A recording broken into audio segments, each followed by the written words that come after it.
ቢስሚላህ ይህንን ፋላሲ ሰምተነው እንመለስና ምን ፋላሲ እንደሚባል የምናወራበት ይሆናል። ሰላም ነጋ የሶስት የአራት ዓመት ሰላም ነጋ አለኝ ብሎ እውቀት ሰላም ነጋ ጠብቀኝ ከንቀት ሰላም ነጋ የሰጡትን ሐያት ሰላም ነጋ እንዴት እኩል ሊሆን ሰላም ነጋ ሰንጋውና ጥጃው ያአላሁ አንባልን ፈረጃ እንኳን ሊስተካከል አይወዳደርም። ሰላም ነጋ አየ ሰላም ነጋ ሰንጋ ጋር ጥጃ በጭራሽ አይገጥምም። ሰላም ነጋ ሰላም ነጋ እንዴት ነው የሚቻለው ሞፈርና ቀንበር? ሰላም ነጋ ሰላም ነጋ ሰንጋና ጥጃ ላይ አንስቶ መሰንቀር ሰላም ነጋ ሰላም ነጋ ሰንጋ ያረሰውን ሰላም ነጋ ሲያበላሸው ጥጃው ያአላሁ አንባልን ፈረጃ። ይህኛው የፋላሲ አይነት በኢንፎርማል ፋላሲ አቀማመጡ የአድሆሚነም ወይም አፒል ቱ ፐርሰን አንዱ ክፍል የሆነው አቢዩዚቭ ፋላሲ። አቢዩዚቭ ፋላሲ በአማርኛ ትርጉሙ ማስረጃንና መረጃን ትቶ ስድብን እንደ ማስረጃ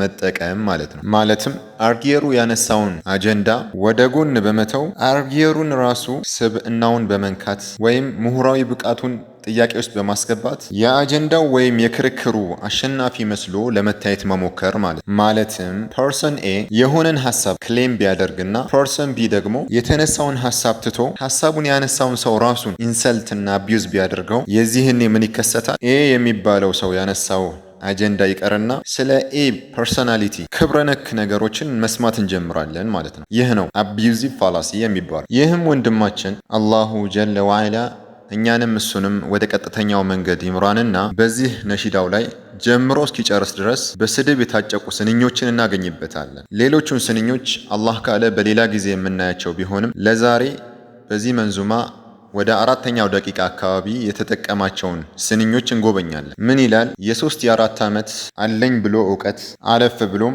እንዴት እኩል ሊሆን ሰንጋውና ጥጃ እያለ ተከታታይ ስንኞች ላይ ጥጃ ስለሚላቸው ሰዎች ያብራራና መጨረሻ ላይ ሰንጋ ያረሰውን ሲያበላሸው ጥጃ እስከሚለው ይወርዳል። ወላሁ ልሙስተዓኑ አላ ማ ተሲፉን። ወሃቢ የሚላቸውን ሰዎች በመረጃ መገርሰስ በመረጃ መጋፋት ሲከብደው እውቀታቸውን የሶስት የአራት ዓመት ነች እያለ ለማናናቅ ሲሞክር እናገኘዋለን። ፉአድ ችግሩ ወሃቢ ከመሆናቸውና ካለመሆናቸው ጋር እንጂ ኢልሙ መስክ ላይ ብዙ ዓመት ስላልቆዩ አይደለም። የራሱን መንገድ የተከተሉ ቢሆኑ ኖሮ አይደለም 3 ዓመት 3 ወር እንኳን የቆዩ ደረሶች ቢሆኑ ችግር የለበትም። ነገር ግን ወሃቢ ከሆነማ ከልጅነት እስከ እውቀቱ ሽበት ወሮት የአልጋ ቁራኛ ሆኖ ደረሶቹ አልጋውን ከበው እንኳን ኢልም ቢወስዱበት ለሱ የሚታየው የሆኑ ደረሶች የ3 የ4 ዓመት እውቀት ያለውን ሰው ከበው ተራ ኢልም እንደሚወስዱ ነው። ወይሉን ሊልሙጠፊፊን።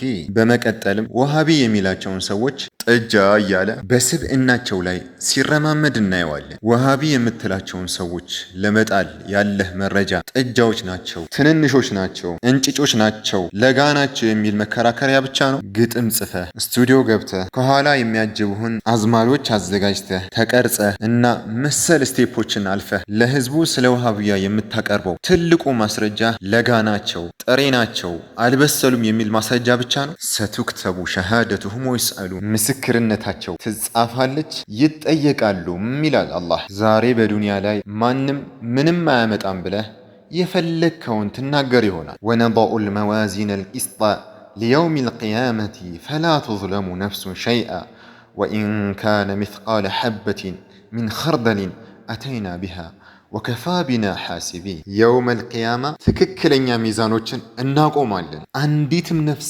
አትበደልም። የሰናፍጭ ፍሬ ብናኝ የምታክል ነገር ስራ ብትኖር እንኳን እናመጣታለን። ተቆጣጣሪነትም በእኛ በቃ ይላል አላሁ ጀለ ወዐላ። አዎ ዛሬ በመንዙማው በነሺዳው ተሳድቧል፣ ተዛልፏል ብሎ ፍርድ ቤት የሚገትርህ ላይኖር ይችላል። ነገ ግን ከምላስህ ላወጣሃት እያንዳንዷ ነገር አላህ ፊት ትተሳሰባታለህ።